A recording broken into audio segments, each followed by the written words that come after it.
next topic which we have to cover is periodic properties.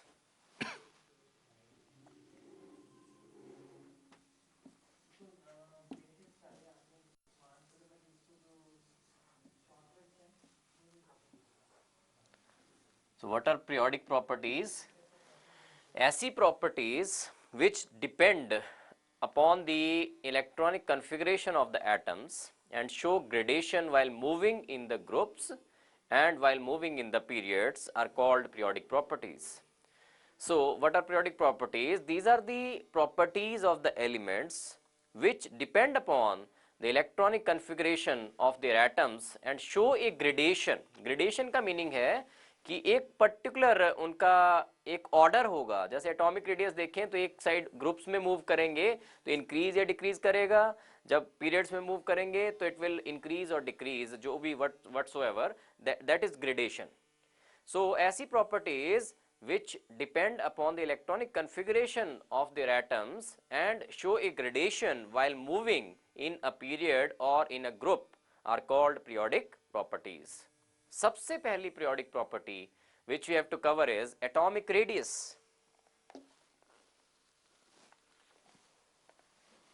Atomic radius.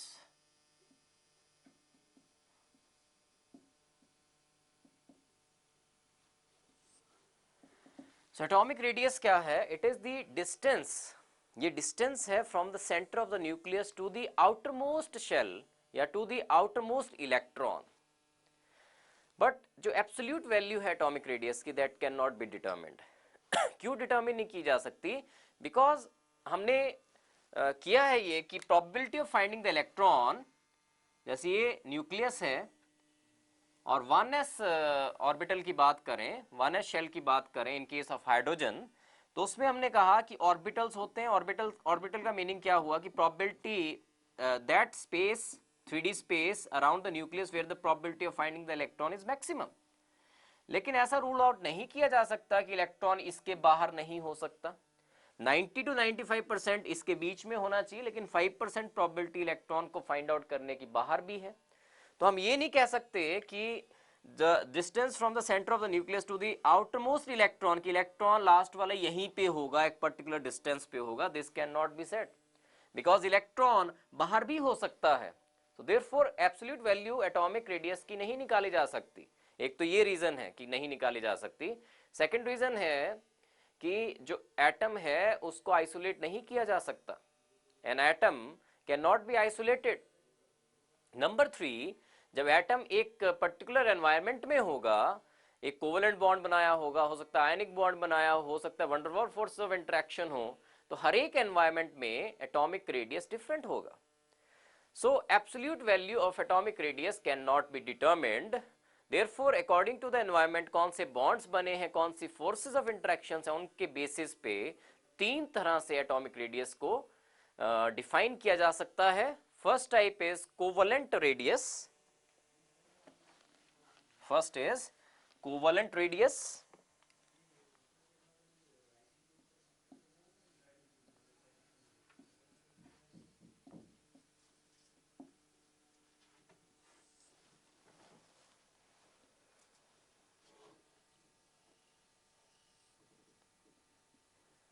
तो ये atoms हैं दो जो कोवलेंटली बॉन्डेड हैं, सिंगल कोवलेंट बॉन्ड है. ये इसका न्यूक्लियस, ये इसका न्यूक्लियस, और this is the internuclear distance.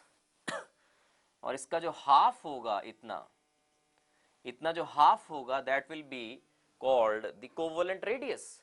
तो कोवलेंट रेडियस क्या है? कोवलेंट रेडियस है जो इंटरन्यूक्लियर डिस्टेंस है दो एटम्स के बीच में which are covalently bonded to each other, उसका जो हाफ है that is called the covalent radius. So it is one half the distance of between the internuclear distance जो है उसका जो half होगा, that is called the covalent radius. और जो second type है van der Waals radius.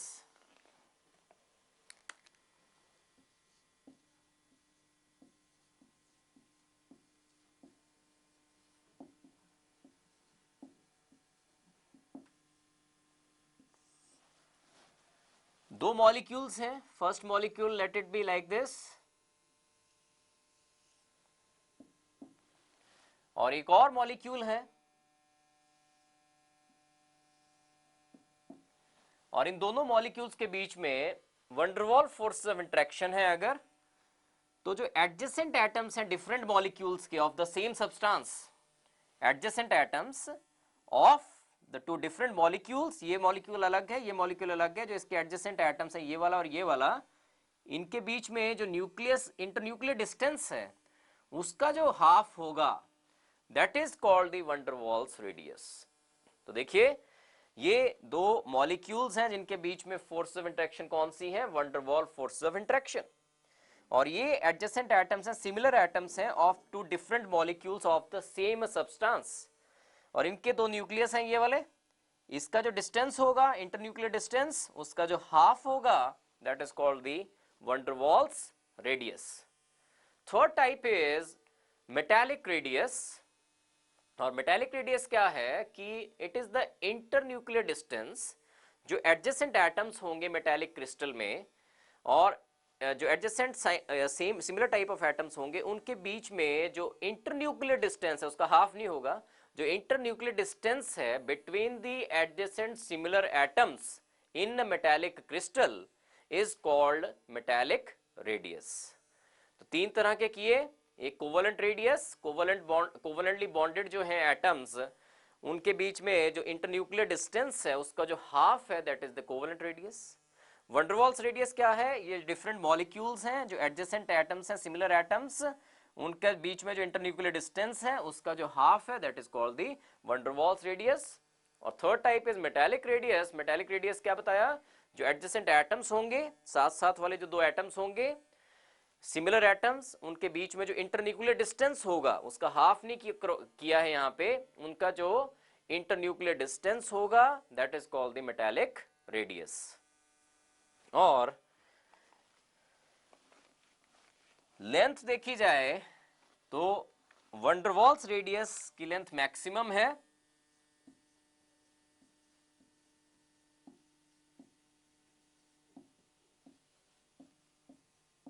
is greater than metallic radius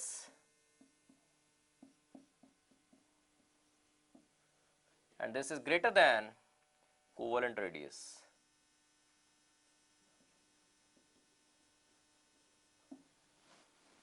Because this is on the basis of the forces of interaction between the atoms. Covalent bond जो है उसमें force of interaction strong होती हैं, इसलिए covalent radius सबसे कम होगा। उसके बाद वी हैव मेटालिक रेडियस, सबसे बड़ा जो रेडियस होगा that will B Van der Waals radius. So these were three types of atomic radii. अब हमने इसकी ग्रेडेशन स्टडी करनी है कि ग्रुप्स में कैसे वेरिएशन आएगी एटॉमिक रेडियस की और पीरियड्स में कैसे वेरिएशन आएगी। सबसे पहले बात करें variation of atomic radius in period।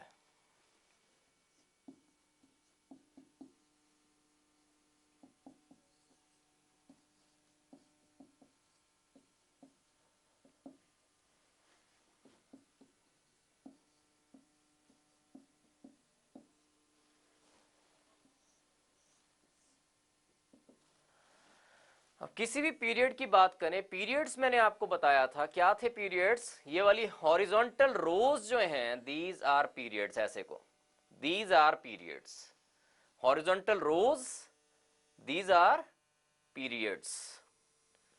अब इसमें जैसे सेकंड पीरियड की बात हो, सेकंड पीरियड में मैंने कहा था कौन से एलिमेंट्स प्लेस होंगे, ऐसे एलिमेंट्स जिनमें only 2 shells are filled. Number of shells में कोई वेरिएशन नहीं है जब आप लेफ्ट से राइट में जा रहे हो किसी भी पीरियड में, नंबर ऑफ शेल्स में कोई वेरिएशन नहीं है। जैसे थर्ड की बात कर लें तो थर्ड में ओनली 3 शेल्स आर फिल्ड, यहां से यहां तक आगे तक sodium, magnesium, aluminium, silicon, phosphorus, जो मर्जी शेल हो, चाहे जो मर्जी एलिमेंट हो, चाहे फॉस्फोरस है, चाहे सल्फर है, चाहे क्लोरीन है, चाहे आर्गन है, थर्ड पीरियड में जितने भी एलिमेंट्स होंगे उनमें ओनली 3 शेल्स आर फिल्ड। लेकिन एक बात कि जब आप लेफ्ट से राइट पे जा रहे हो, जैसे थर्ड में जा रहे हैं, तो एटॉमिक नंबर इंक्रीज कर रहा है, atomic number is increasing, atomic number increase कर रहा है as we are moving from left to right. और एटॉमिक नंबर इंक्रीज करने का मतलब है नंबर ऑफ प्रोटॉन्स इंक्रीज कर रहे हैं, न्यूक्लियर चार्ज इंक्रीज कर रहा है जब आप लेफ्ट से राइट पे जा रहे हो, न्यूक्लियर चार्ज इंक्रीज कर रहा है, नंबर ऑफ शेल सेम है। तो क्या होना चाहिए, जब आप लेफ्ट से राइट पे जाओगे in a period, so atomic radius जो है that will decrease as we move from left to right in a period. Reason क्या है, because as we are moving from left to right there is no change in the number of shells. For example third period की बात हो, third period में only 3 shells are filled, लेकिन जैसे जैसे आप लेफ्ट से राइट पे जा रहे हो एटॉमिक नंबर इंक्रीज कर रहा है, न्यूक्लियर चार्ज इंक्रीज कर रहा है, न्यूक्लियर चार्ज इंक्रीज करने की वजह से जो पुल लगेगा on to the outer electrons वो इंक्रीज करता जाएगा, जो न्यूक्लियर पुल लगेगा, इफेक्टिव न्यूक्लियर चार्ज जो लगेगा on to the outer electrons, वो क्या होता जाएगा, इंक्रीज होता जाएगा जब आप लेफ्ट से राइट को जाते जाओगे इन अ पीरियड। और जब इफेक्टिव न्यूक्लियर चार्ज इंक्रीज होता जाएगा on to the outer electrons, तो साइज क्या होता जाएगा, डिक्रीज होता जाएगा। So as we move from left to right in a period there is decrease in the atomic radius. Now we come to variation of atomic radius in groups।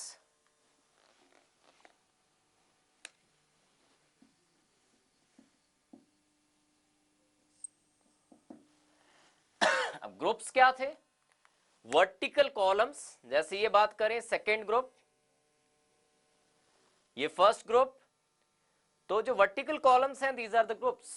और जब आप group में ऊपर से नीचे को जाएंगे, पहली बात ग्रुप्स में जैसे फर्स्ट ग्रुप में जो एलिमेंट प्लेस्ड हैं उसमें only 1 electron is present in the S sub shell, इस वाले में इसमें only 2 electrons, number of electrons outer shell में सेम है एक पर्टिकुलर ग्रुप में।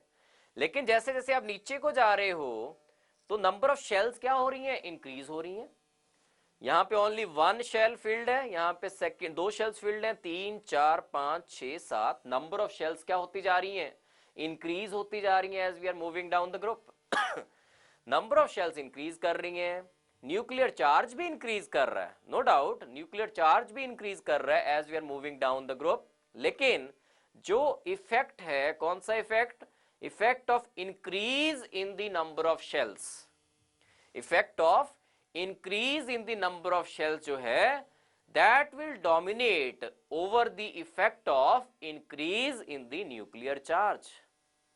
जैसे जैसे आप नीचे जाओगे एक पर्टिकुलर ग्रुप में न्यूक्लियर चार्ज भी इंक्रीज कर रहा है, न्यूक्लियर चार्ज इंक्रीज होने की वजह से साइज डिक्रीज होना चाहिए था, लेकिन साइज डिक्रीज नहीं होगा, इंक्रीज होगा। क्यों इंक्रीज होगा, बिकॉज जैसे जैसे आप नीचे को जाओगे ग्रुप्स में नंबर ऑफ शेल्स जो हैं वो इंक्रीज होती जाएंगी। और जो ये वाला इफेक्ट है, कौन सा effect, effect of increase in the number of shells, this effect will dominate over the effect of increase in the nuclear charge।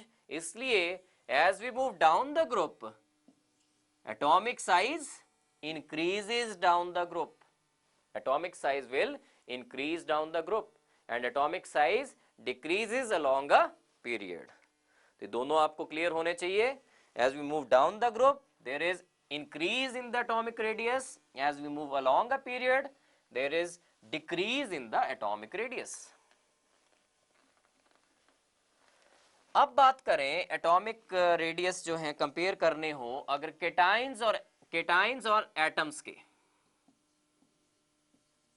Cation and the atom from which that cation has been formed. For example sodium और Na positive, इन दो की बात करें, sodium का atomic number 11 है, configuration will be 281, और इसमें या फिर पूरा लिख दें 1s2 2s2 2p6 and 3s1। Na positive means एक इलेक्ट्रॉन लूज कर दिया इसने, it will B 1s2 2s2 2p6 only. अब इसमें number of protons 11, number of electron जिनको 11 प्रोटॉन्स खींच रहे हैं दे आर ऑल्सो 11। और इस केस में प्रोटॉन्स में तो कोई चेंज नहीं आया, इलेक्ट्रॉन बाहर से निकाला गया, Na पॉजिटिव बनाने के लिए आउटर शेल का एक इलेक्ट्रॉन निकाल दिया गया। प्रोटॉन्स तो उतने ही है, 11 प्रोटॉन्स हैं और 10 इलेक्ट्रॉन्स हैं। अब कंपेयर कीजिए जरा, 11 प्रोटॉन 11 इलेक्ट्रॉन को ज्यादा इफेक्टिवली खींचेंगे या फिर 11 प्रोटॉन 10 इलेक्ट्रॉन को इफेक्टिवली खींचेंगे। तो 11 प्रोटॉन्स जो हैं वो 10 इलेक्ट्रॉन्स को ज्यादा जोर से खींचेंगे अपनी साइड, और ज्यादा जोर से जब खींचेंगे तो दैट मींस Na पॉजिटिव का साइज जो होगा, एटॉमिक रेडियस जो होगा, that will be less as compare to the size of Na। तो ये आपको याद रखना है कि केटाइंस का size is less as compare to the size of the atoms from which they have been formed. Second case देखिए anion and atom का, एनाइन और उस एटम का जहां से वो एनाइन बना है।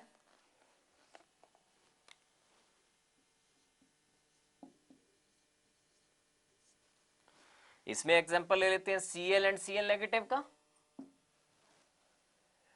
Cl में 17 protons and 17 electrons. Cl negative में प्रोटॉन सेम है लेकिन इलेक्ट्रॉन्स 18 है। 17 प्रोटॉन 17 इलेक्ट्रॉन को खींच रहे हैं, 17 प्रोटॉन 18 इलेक्ट्रॉन को खींच रहे हैं। इस केस में इफेक्टिवली कहां पे जोर से खींच पाएंगे? 17 प्रोटॉन 17 इलेक्ट्रॉन को खींचेंगे इफेक्टिवली। 17 प्रोटॉन 18 इलेक्ट्रॉन को उतने जोर से नहीं खींच पाएंगे, इसलिए Cl का साइज जो होगा दैट विल बी, वो बड़ा होगा as compare to sorry Cl का साइज जो होगा वो छोटा होगा as compare to size of Cl negative. That means Cl negative का साइज बड़ा होगा as compare to size of Cl। तो केटाइंस का साइज छोटा होता है as compare to the respective atom जहां से बना है वो केटाइन, और एनाइन का साइज बड़ा होता है as compare to the atom from which that anion has been formed. Next is, इसी केस में आइसोइलेक्ट्रॉनिक स्पीशीज भी क्लियर होना चाहिए।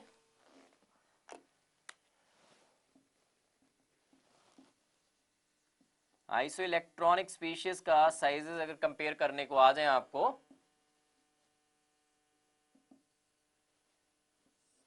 तो आइसोइलेक्ट्रॉनिक स्पीशीज मींस ऐसी स्पीशीज जिनके नंबर ऑफ इलेक्ट्रॉन्स सेम हो। Number of electrons should be same. For example we have Na positive,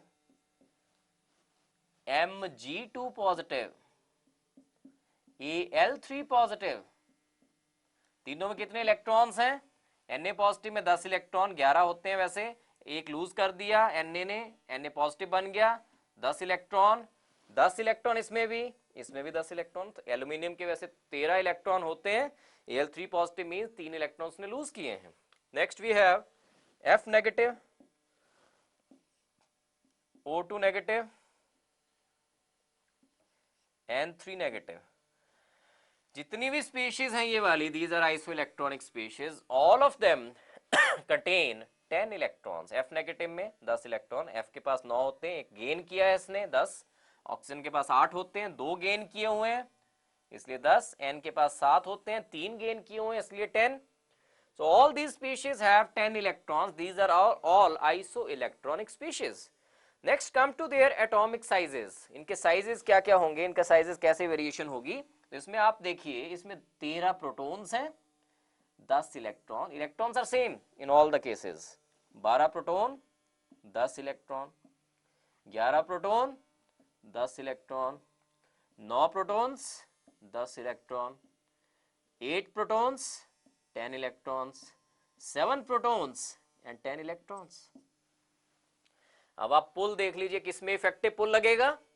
13 proton जो हैं 10 इलेक्ट्रॉन को सबसे जोर से खींच पाएंगे, तो इसका साइज सबसे छोटा होना चाहिए।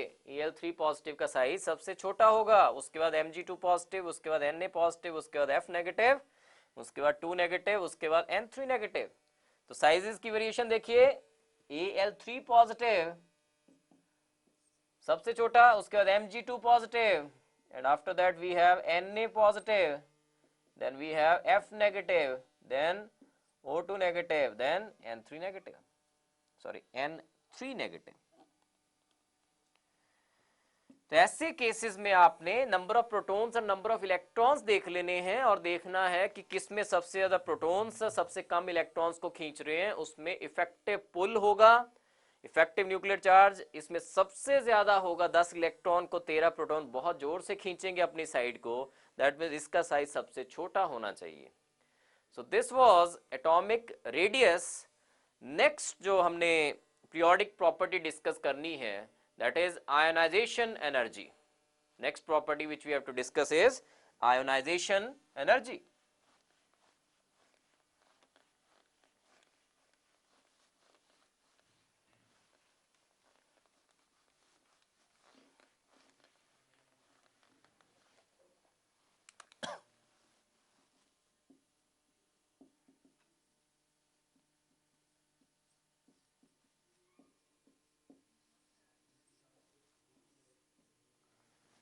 First of all ionization energy होती क्या है? It is the amount of energy required to release the most loosely held electron in an isolated gaseous atom. ये लास्ट वाले दो वर्ड्स बहुत जरूरी हैं। एटम आइसोलेटेड होना चाहिए, किसी के इन्फ्लुएंस में नहीं होना चाहिए, गैसियस स्टेट में होना चाहिए, और उस आइसोलेटेड गैसियस एटम में से सबसे लूजली हेल्ड इलेक्ट्रॉन जो होगा, लास्ट वाला जो इलेक्ट्रॉन होगा लूजली हेल्ड इलेक्ट्रॉन, उसको निकालने के लिए जितनी एनर्जी देनी पड़ती है that is known as ionization energy. अब इसमें we have first ionization energy, second ionization energy, third ionization energy. For example M gas है, एम गैसियस है, इसमें से एक इलेक्ट्रॉन हटाना है, पहले वाला मोस्ट लूजली हेल्ड इलेक्ट्रॉन, तो एनर्जी देनी पड़ेगी IE1, that then there will be formation of M positive gas, there will be formation of M positive gas। अब सेकेंड इलेक्ट्रॉन अगर रिमूव करवाना है, M positive gas plus IE2 देनी पड़ेगी, that will lead to formation of M2 positive gas। तो these are called successive ionization energies। और इसमें जो ऑर्डर होता है कि IE2 is greater than IE1, IE3 होता तो IE3 is greater than IE2 is greater than IE1। क्यों होता है ऐसा? तो इसमें एक केस ले लेते हैं, जैसे सोडियम का केस ले ले।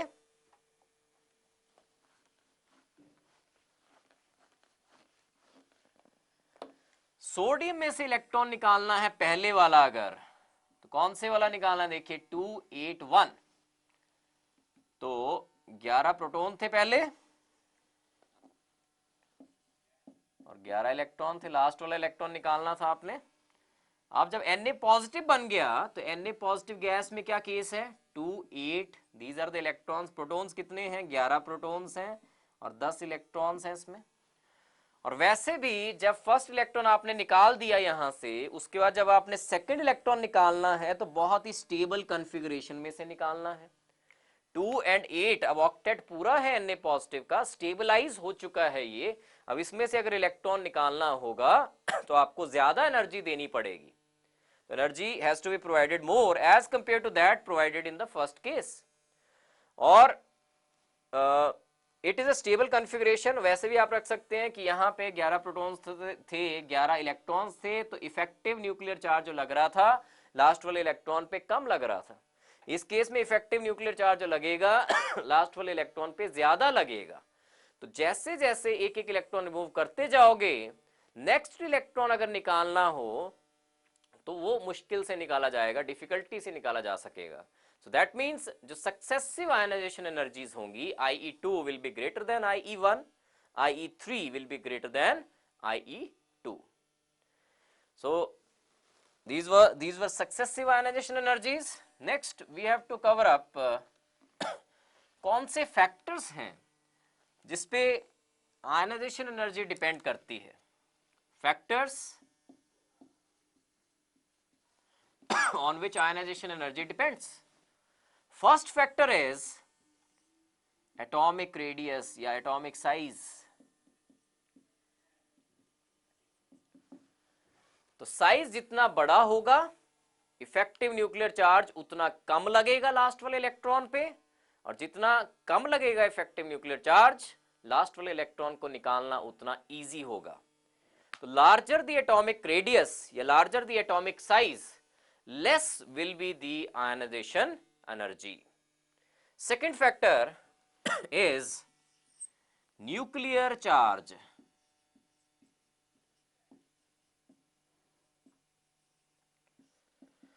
न्यूक्लियर चार्ज जितना ज्यादा लगेगा on to the last electron, most closely held electron, उतना डिफिकल्टी से इलेक्ट्रॉन निकाला जा सकेगा। So higher the nuclear charge more will be the ionization energy. Next is screening effect.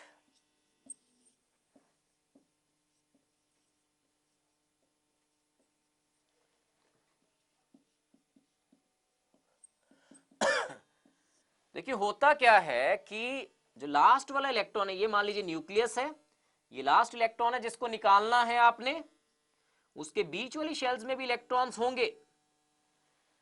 ये बीच वाले इलेक्ट्रॉन्स हैं, these are called intervening electrons. ये बीच वाले इलेक्ट्रॉन्स या इंटरवीनिंग इलेक्ट्रॉन्स लास्ट वाले इलेक्ट्रॉन को स्क्रीनिंग प्रोवाइड करते हैं फ्रॉम द न्यूक्लियस। ये बीच में जब आएंगे तो ये बाहर वाले इलेक्ट्रॉन को स्क्रीन करेंगे फ्रॉम द न्यूक्लियस। जैसे आपने बास्केटबॉल गेम में कई बार जो आपने खेला हो, जिन्होंने बास्केटबॉल, उनको पता होगा जो बास्केट करने वाला होता है खिलाड़ी, उसके बीच में से उसी का प्लेयर निकलता है, वो स्क्रीन करता है अपने प्लेयर को from the other player so that वो इजीली बास्केट कर सके। मान लीजिए मैं बास्केट करने जा रहा हूं तो मेरे बीच में मेरे को रोकना चाहेगा जो दूसरे वाला प्लेयर होगा, दूसरी टीम का प्लेयर जो होगा, तो मेरा वाला प्लेयर क्या करेगा, मेरी टीम का प्लेयर क्या करेगा, बीच में से उस प्लेयर और मेरे बीच में से निकल जाएगा, एक मोमेंट के लिए बीच में आके वो मेरे को स्क्रीनिंग दे देगा। सिमिलरली ऐसी स्क्रीनिंग क्या करते हैं ये इंटरवीनिंग इलेक्ट्रॉन्स जो हैं, इंटरवीनिंग इलेक्ट्रॉन्स ये बाहर वाले इलेक्ट्रॉन को स्क्रीन करेंगे from the nucleus.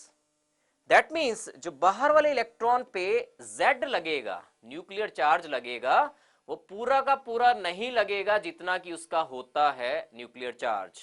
Z effective लगेगा, और Z इफेक्टिव जो है, Z इफेक्टिव जो है that is Z minus S। S is the screening constant. Screening constant उस केस में ज्यादा होगा जिसमें नंबर ऑफ इंटरवीनिंग इलेक्ट्रॉन ज्यादा हो। अगर स्क्रीनिंग ज्यादा प्रोवाइड हो रही है ऑन टू दी, किसको स्क्रीनिंग ज्यादा प्रोवाइड हो रही है, बाहर वाले इलेक्ट्रॉन को स्क्रीनिंग अगर ज्यादा प्रोवाइड हो रही है, स्क्रीनिंग ज्यादा कब प्रोवाइड होगी, अगर अंदर वाली शेल्स में इलेक्ट्रॉन ज्यादा हैं तो स्क्रीनिंग भी ज्यादा प्रोवाइड होगी।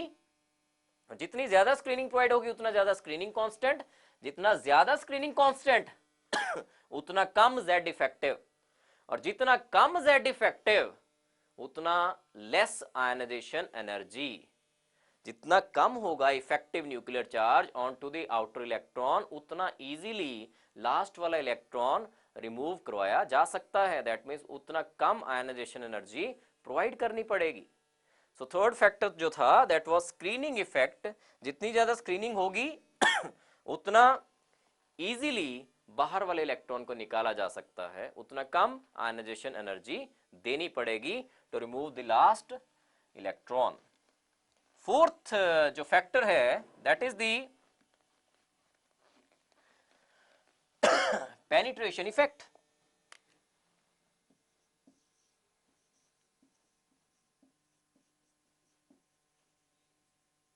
पेनिट्रेशन इफेक्ट, पेनिट्रेशन मतलब probability of being found near the nucleus, कि किस इलेक्ट्रॉन की प्रोबेबिलिटी ज्यादा है to be found near the nucleus. अब एक शेल में मान लीजिए फोर्थ शेल है, फोर्थ शेल में कई सब शेल्स हैं, S है, P है, D है, we have F also. So या फिफ्थ ले लें 5S, 5P, 5D, 5F, we have many type of electrons in the fifth shell. अब हर एक सब शेल में जो इलेक्ट्रॉन्स होते हैं उनकी प्रोबेबिलिटी जो है being found near the nucleus, या उसको कहा जाता है कि पेनिट्रेशन पावर जो है, पेनिट्रेशन मतलब न्यूक्लियस की तरफ को चले जाना। तो हर एक शेल में जो इलेक्ट्रॉन होता है सब शेल में, उसकी पेनिट्रेशन पावर डिफरेंट होती है। S वाले ऑर्बिटल्स की penetration power is more as compared to P, as compared to D, as compared to F. अगर फिफ्थ शेल की बात हो रही है और आप बात करें कि 5s से इलेक्ट्रॉन निकालना है या 5p से इलेक्ट्रॉन निकालना है या 5d से निकालना है या 5f से निकालना है, तो सबसे ज्यादा पेनिट्रेशन किसकी है? 5s वाले इलेक्ट्रॉन की। दैट मीन्स 5s वाला इलेक्ट्रॉन जो होगा वो न्यूक्लियस के नजदीक होगा, बिकॉज इसकी पेनिट्रेशन पावर ज्यादा है। ये न्यूक्लियस के नजदीक होगा, ये थोड़ा दूर होगा, ये थोड़ा और दूर होगा, ये थोड़ा और दूर होगा। तो जो सबसे ज्यादा नजदीक है न्यूक्लियस के, उस पे इफेक्टिव न्यूक्लियर चार्ज ज्यादा लग रहा है। तो जिस पे न्यूक्लियर चार्ज ज्यादा लग रहा है तो उसको रिमूव करवाना डिफिकल्ट होगा। तो 5s में से इलेक्ट्रॉन रिमूव करवाना डिफिकल्ट होगा। That means ionization energy 5s electron के लिए ज्यादा होगी, 5p के लिए उससे कम, 5d के लिए उससे कम, 5f में से अगर इलेक्ट्रॉन निकालना है तो सबसे कम। सो पेनिट्रेशन पावर अगर सेम शेल में बात की जाए तो एस सब शेल में जो इलेक्ट्रॉन होगा उसकी ज्यादा है पेनिट्रेशन पावर p से, p की ज्यादा है d से, d की ज्यादा है f से। और लास्ट फैक्टर जिस पे आयनाइजेशन एनर्जी डिपेंड करती है दैट इज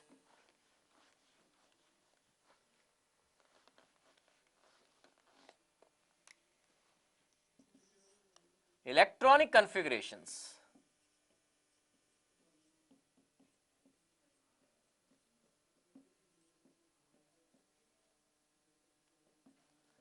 इलेक्ट्रॉनिक कॉन्फ़िगरेशन पे कैसे डिपेंड करता है? जो इलेक्ट्रॉनिक कॉन्फ़िगरेशन स्टेबल होती हैं, स्टेबल मींस जिसमें फुली फिल्ड कॉन्फ़िगरेशन हो या हाफ फिल्ड कॉन्फ़िगरेशन हो।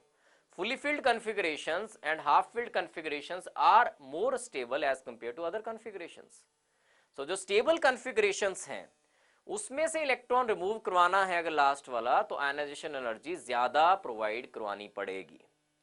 So these were the factors on which ionization energy depends. Next we have to do is their gradation. Ionization energy periods में और groups में कैसे vary करती है? तो first of all variation in a period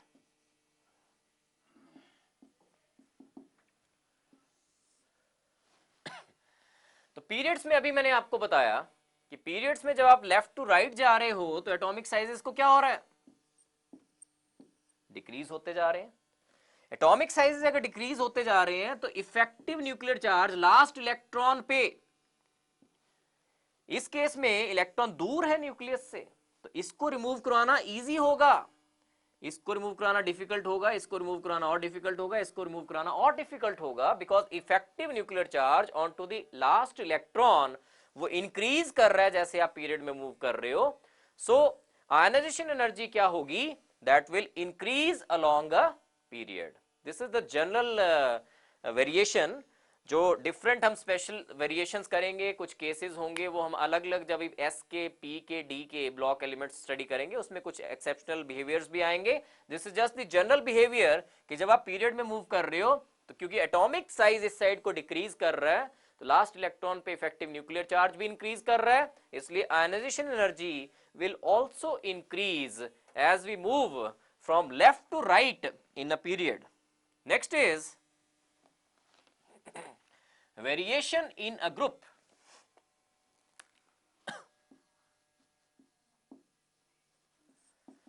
So we have done atomic radius कि जब नीचे को मूव करते हैं हम, एटॉमिक रेडियस को क्या हो रहा है? इंक्रीज कर रहा है। तो ये वाला इलेक्ट्रॉन देखें, ये केस देखें, ये केस देखें, इफेक्टिव न्यूक्लियर चार्ज इसमें सबसे कम लगेगा, तो इसमें से इलेक्ट्रॉन रिमूव करवाना सबसे इजी होगा।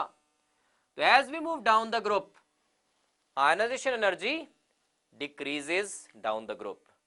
So ionization energy will decrease down the group क्योंकि atomic size increase कर रहा है as we move down the group। atomic size increase करने की वजह से effective nuclear charge लगेगा लास्ट वाले इलेक्ट्रॉन पे वो कम लगेगा, यहां पे ज्यादा लगेगा।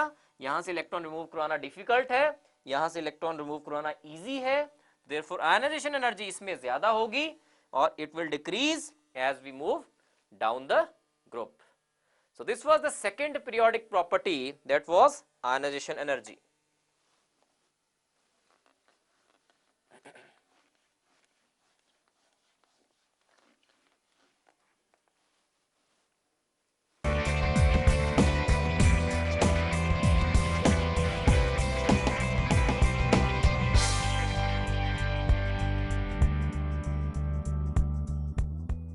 नेक्स्ट पीरियोडिक प्रॉपर्टी जो हमने डिस्कस करनी है that is electron affinity.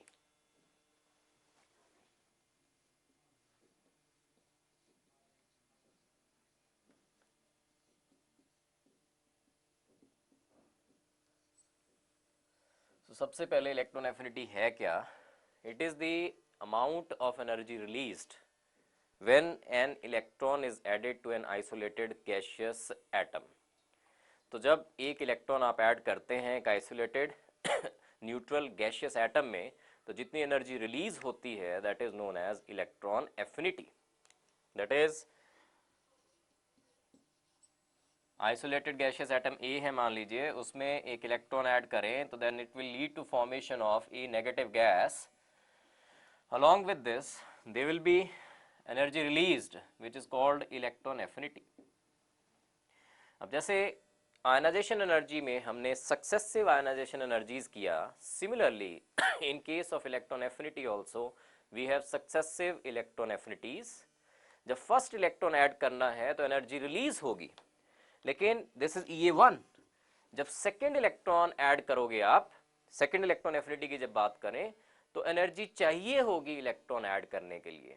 That means energy is required to add an electron to a negative gas. क्यों चाहिए होगी? बिकॉज इसका अपना इलेक्ट्रॉन क्लाउड होगा, it is negatively charged, it will have its own electron cloud. इसमें electron add करना है अगर, तो energy has to be provided because inter electronic repulsions हैं। नेगेटिवली चार्ज्ड ए जो है एक एक्स्ट्रा इलेक्ट्रॉन को नहीं आने देगा अपने पास, तो एनर्जी देनी पड़ेगी एक और इलेक्ट्रॉन ऐड करने के लिए। सो फर्स्ट इलेक्ट्रॉन एफिनिटी जो है, जब फर्स्ट इलेक्ट्रॉन आपने आइसोलेटेड गैसियस एटम में, न्यूट्रल एटम में ऐड करना है तो एनर्जी रिलीज होगी, लेकिन उससे आगे अगर आपने इलेक्ट्रॉन्स ऐड करने हैं तो एनर्जी चाहिए होगी। Energy has to be given, energy has to be provided, energy has to be supplied in order to add second, third, fourth electrons to the negatively charged anions। so this you must remember कि first electron affinity जो है वो तो that much energy will be released, लेकिन उससे आगे अगर आपने इलेक्ट्रॉन ऐड करने हैं तो एनर्जी चाहिए होगी नेक्स्ट इलेक्ट्रॉन ऐड करने के लिए। नेक्स्ट इज कौन से फैक्टर्स हैं जिस पे इलेक्ट्रॉन एफिनिटी डिपेंड करती है?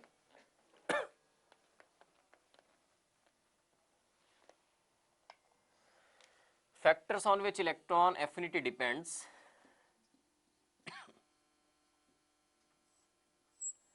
First is atomic size.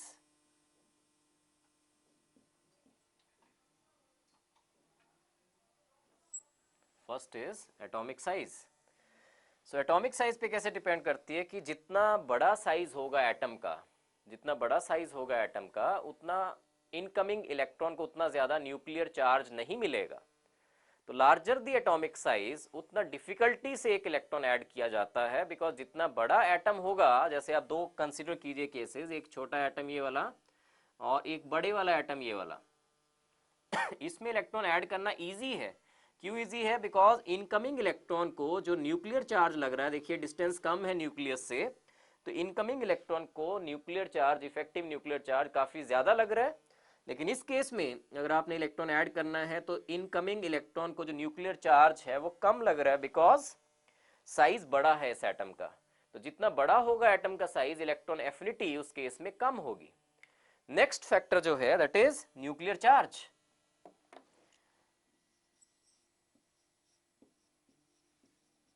Next factor is nuclear charge. अब न्यूक्लियर चार्ज में भी आप एटॉमिक साइज में मैंने बताया कि जितना ज्यादा न्यूक्लियर चार्ज होगा इनकमिंग इलेक्ट्रॉन को, जितना ज्यादा न्यूक्लियर चार्ज लगेगा, उसको ऐड होना उस पर्टिकुलर एटम में इजी होगा। तो higher the nuclear charge, more easily an electron can be added to that particular atom। so जितना ज्यादा न्यूक्लियर चार्ज उतनी ज्यादा electron affinity. Third factor is electronic configuration.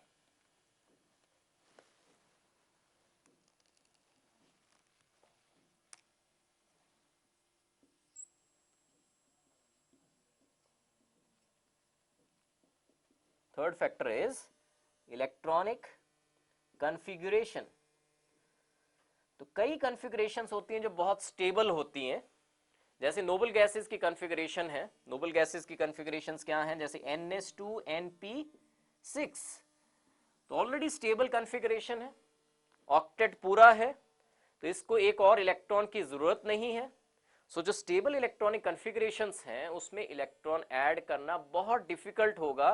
So they have almost zero electron affinities. जो noble gases हैं they have almost zero electron affinities, reason being कि इनका octet complete है, stable हैं कॉन्फ़िगरेशंस। स्टेबल क्यों है? Due to symmetry as well as due to जो exchange energy होती है, नंबर ऑफ एक्सचेंजेस ज्यादा होंगी, तो symmetric electronic configurations have almost zero electron affinities.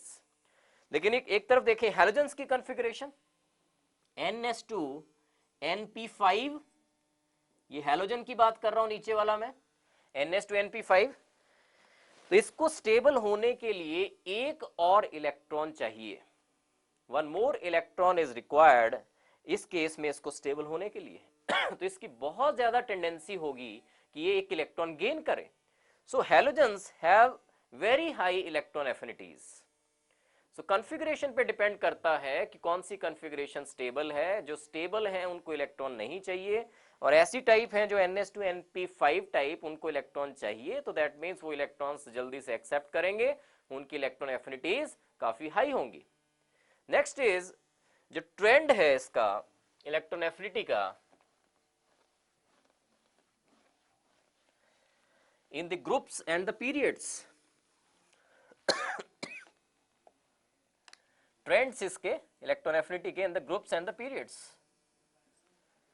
तो जब हम पीरियड में मूव करेंगे from left side to right side, तो एटॉमिक साइजेस मैंने बताया था, as we move from left to right in a respective period, तो एटॉमिक साइज क्या बताया था मैंने? डिक्रीजेस। एटॉमिक साइज डिक्रीज हो रहा है जब हम एक पीरियड में मूव कर रहे हैं from left side to right side.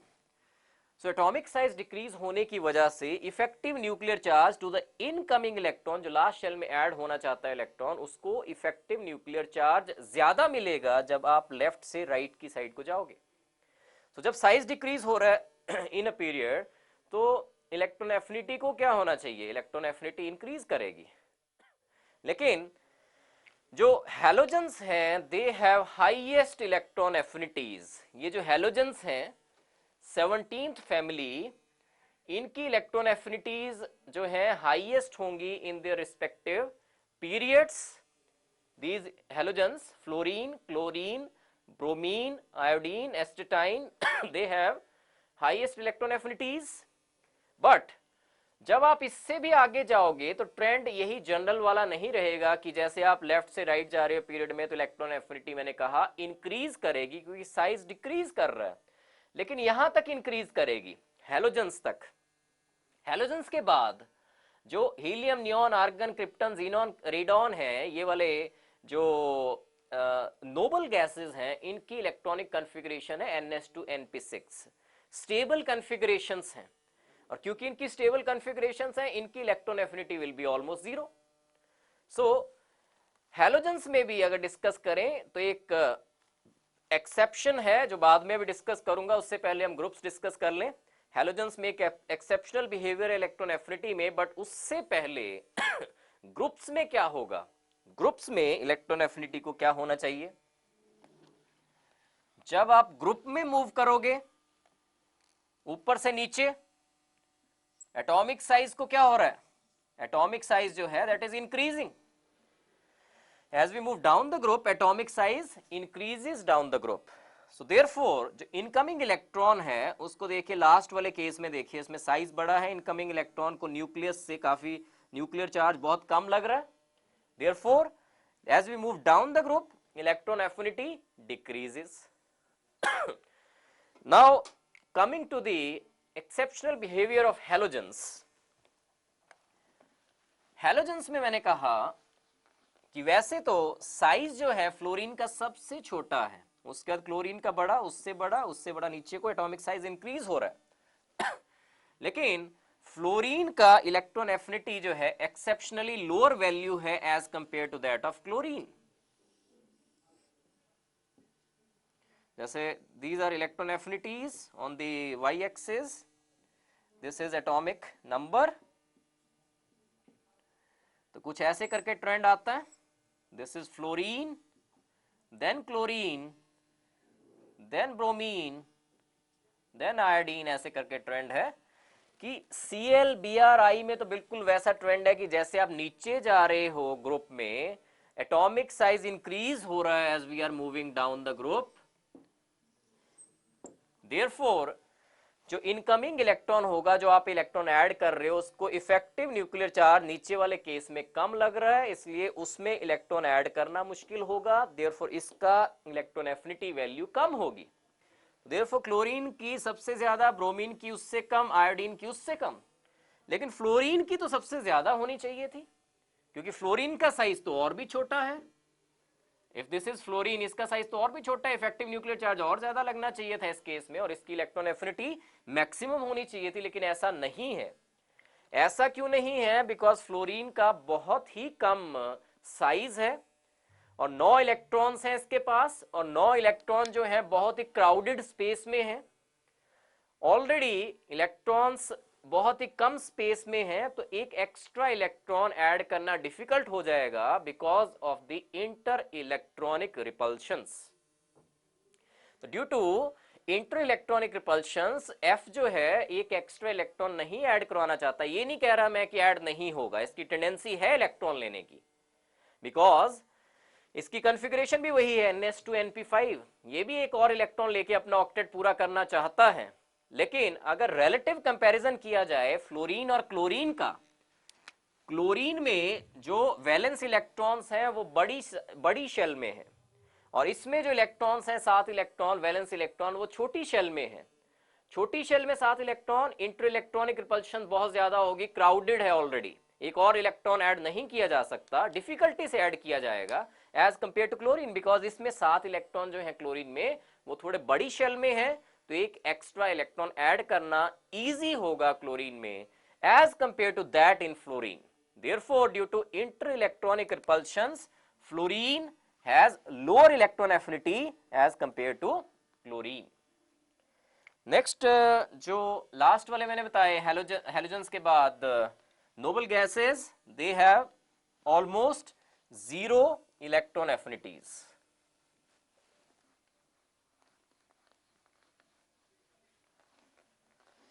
So this was periodic property electron affinity. Next periodic property which we have to discuss is electronegativity.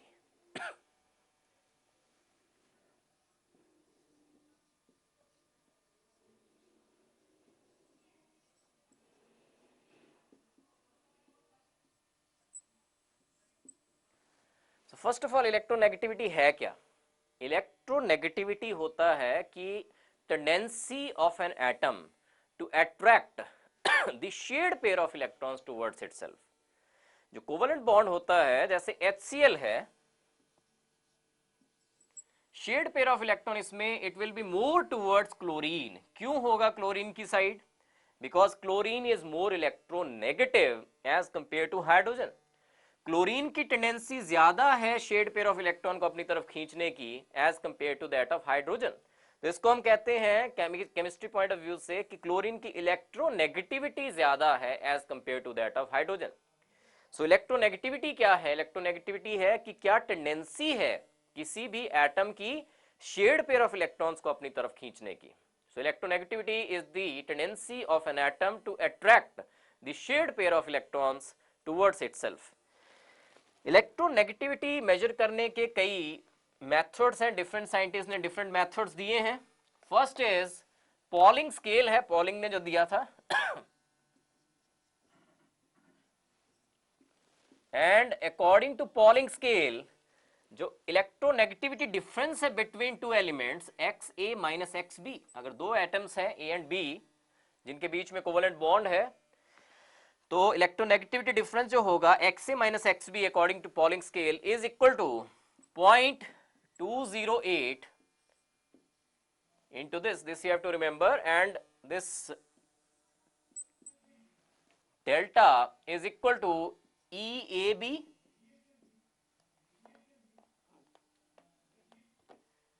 bond energy of AB bond minus EAA bond energy of AA minus bond energy of Bb. This is Pauling scale, first type, first method जिससे आप electronegativity difference measure कर सकते हो between two atoms. XA minus XB, that is electronegativity difference between A and B, is equal to 0.208 into under root of this delta. Delta is EAB, bond energy of AB bond, minus EAA, under root of EAA, that is AA is bond energy of AA bond, and EBB, this is bond energy of BB bond. Next method is Mulliken scale, after the name of scientist Mulliken. And according to this scale, Mulliken scale, जो electronegativity है of an atom is average of electronegativity is the average of ionization energy and electron affinity. So according to Mulliken scale, electronegativity of an element is equal to the average of ionization energy and the electron affinity. IE plus EA, that is ionization energy plus electron affinity divided by 2 will give you the electronegativity of that element according to Mulliken scale. And third scale, third method is Allred and Rayco method.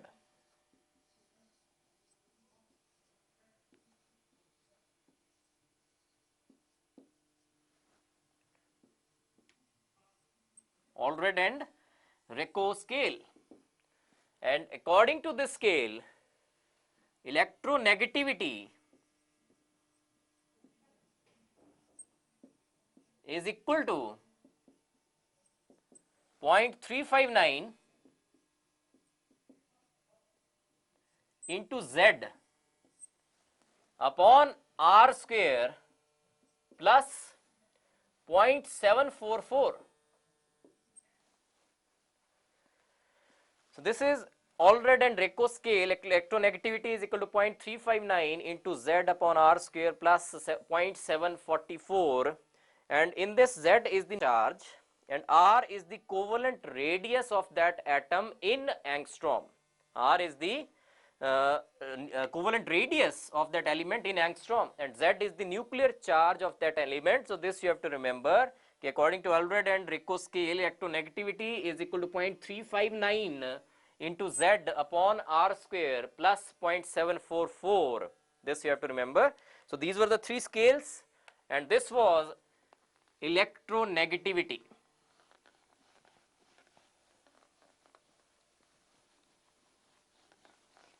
And next periodic property which you have to discuss is valency.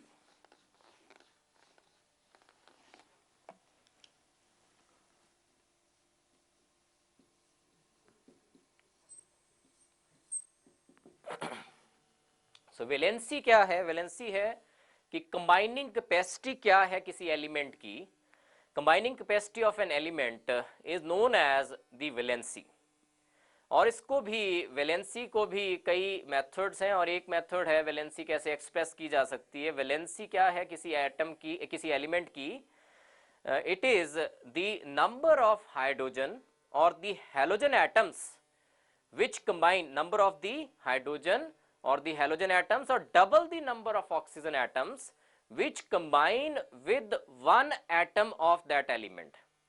देखिए मैंने क्या कहा कि किसी भी compound में कितने hydrogen atoms, कितने हैलोजन एटम्स, या double the number of oxygen atoms जो कंबाइन कर रहे हैं एक पर्टिकुलर एटम के साथ in its compound, that is known as the valency of that element.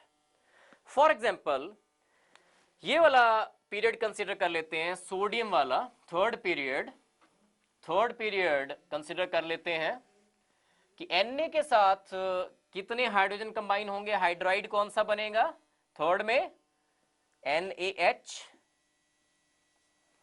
Mg के साथ MgH2. Next we have aluminium AlH3. Then we have SiH4, then we have PH3, and after that H2S, and then we have HCl. So sodium के साथ कितने hydrogen combine हुए? 1 hydrogen. So valency of sodium in this case will be 1. In this case it will be 2. In this case it will be 3. In this case it will be 4. Then it is 3 again, 2, 1. So number of hydrogen atoms which combine with one atom of an element in its compound, that is number of hydrogen atom कितने combine हो रहे sodium के साथ? 1. तो the valency of sodium will be 1. Magnesium के साथ कितने hydrogen combine हो रहे हैं? 2. therefore मैग्नीशियम की वैलेंसी विल बी 2. 3, 4, 3, 2, 1. तो 4 तक इंक्रीज हुई, उसके बाद it decrease to 1.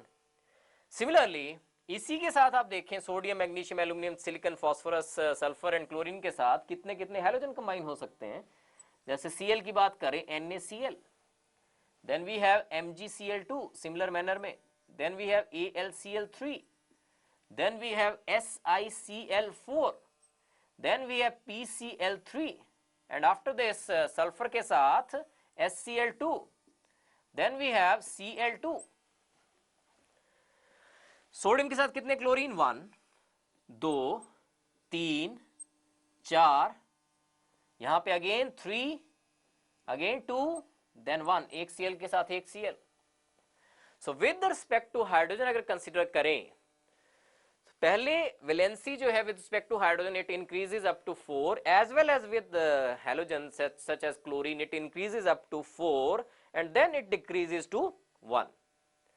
With respect to oxygen, sodium का oxide Na2O, then with magnesium we have MgO, and then we have aluminium के साथ Al2O3, then with silicon dioxide, then we have P2O5, then with chlorine Cl2O7, and I have left sulfur. With sulfur it is SO3, and then with Cl2O7.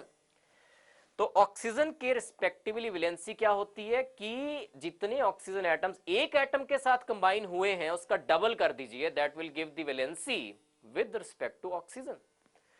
So 2 sodium के साथ एक oxygen combine हो रहा है, एक sodium के साथ कितना ऑक्सीजन कंबाइन होगा? 1/2. उसका डबल कर दीजिए 1/2 का, वैलेंसी क्या आएगी? 1. Mg के साथ कितने ऑक्सीजन? एक ऑक्सीजन, उसका डबल कर दीजिए, that will be 2. With respect to aluminium देखिए यहां पे with respect to oxygen aluminium की वैलेंसी 2 के साथ 3 ऑक्सीजन, एक के साथ 3/2, 3/2 का double will be 3. SiO2 2 oxygen combine हो रहे एक सिलिकॉन के साथ, उसका डबल कीजिए, दैट विल बी 4. P2O5 एक फास्फोरस है तो 5/2, 5, 6, 7.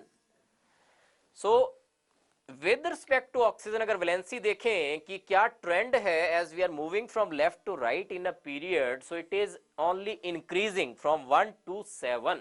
So with respect to valency will increase from 1 to 7 as we move along a period. With respect to hydrogen and halogen, it will first of all increase up to 4, and after that it will decrease to 1. So this was valency का जो trend है in a period with respect to hydrogen, with respect to halogen and with respect to oxygen. So valency देखिए, valency depends upon the number of electrons in the valence shell. Last shell में कितने electrons है उस पर depend करती है. In case of S and P block elements, जब आप पीरियड्स में मूव कर रहे हो तो या तो ये डिपेंड करेगी on the number of valence electron कितने हैं, या फिर 8 minus number of valence electron in the valence shell. या तो equal to number of valence electrons होगी या फिर 8 minus the number of valence electrons होगी. But in case of D and F block elements, जो valency है that will be a variable valency, because D block में penultimate shell की n-1 shell की D subshell में electron जा रहे हैं, D orbitals में इलेक्ट्रॉन जा रहे हैं, so it will have variable valency. Similarly, in F block elements जो इलेक्ट्रॉन्स हैं वो add हो रहे हैं in the anti-penultimate shell की f orbitals में ऐड हो रहे हैं, तो it will also have variable valency. So next is कि वैलेंसी का क्या ट्रेंड होगा इन अ ग्रुप, ग्रुप में कैसे वेरी करेगी वैलेंसी।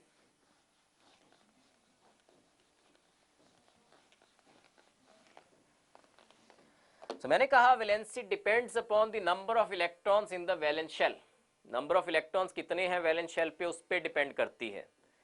तो ग्रुप्स में जितने भी एलिमेंट्स रखे गए हैं, जैसे लिथियम है, सोडियम, पोटाशियम, फर्स्ट ग्रुप की बात करें एल्कली मेटल्स की, lithium, sodium, potassium, rubidium, caesium, francium, ऐसे करके बात करें।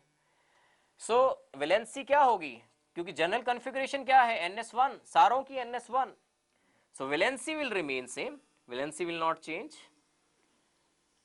Valency will be same in the groups. लेकिन हाँ, कई केसेस में जो ऑक्सीडेशन स्टेट है वो चेंज हो जाती है due to inert pair effect, जो कि हम आगे डिस्कस करेंगे। लेकिन अभी तक जितना हमने किया दैट वाज बिल्कुल जनरल व्यू था कि क्या क्या है आपके पीरियोडिक टेबल में। सबसे पहले मैंने डिस्कस किया कि पीरियोडिक टेबल्स की थोड़ी हिस्ट्री डिस्कस की, और उसके बाद long form of periodic table discuss किया गया, पीरियड्स क्या होते हैं, ग्रुप्स क्या होते हैं, and after that we came to the periodic properties one by one। periodic properties में जैसे atomic size या atomic radius, ionization energy, electron affinity, electron negativity, then we have valency। so these things you should remember generally, लेकिन exceptions we will do one by one जब हम discuss करेंगे, एक एक करके एक एक ग्रुप को डिस्कस करेंगे, S ब्लॉक को, P ब्लॉक को, D ब्लॉक को, F ब्लॉक को, एलिमेंट्स को अलग अलग से we will discuss afterwards।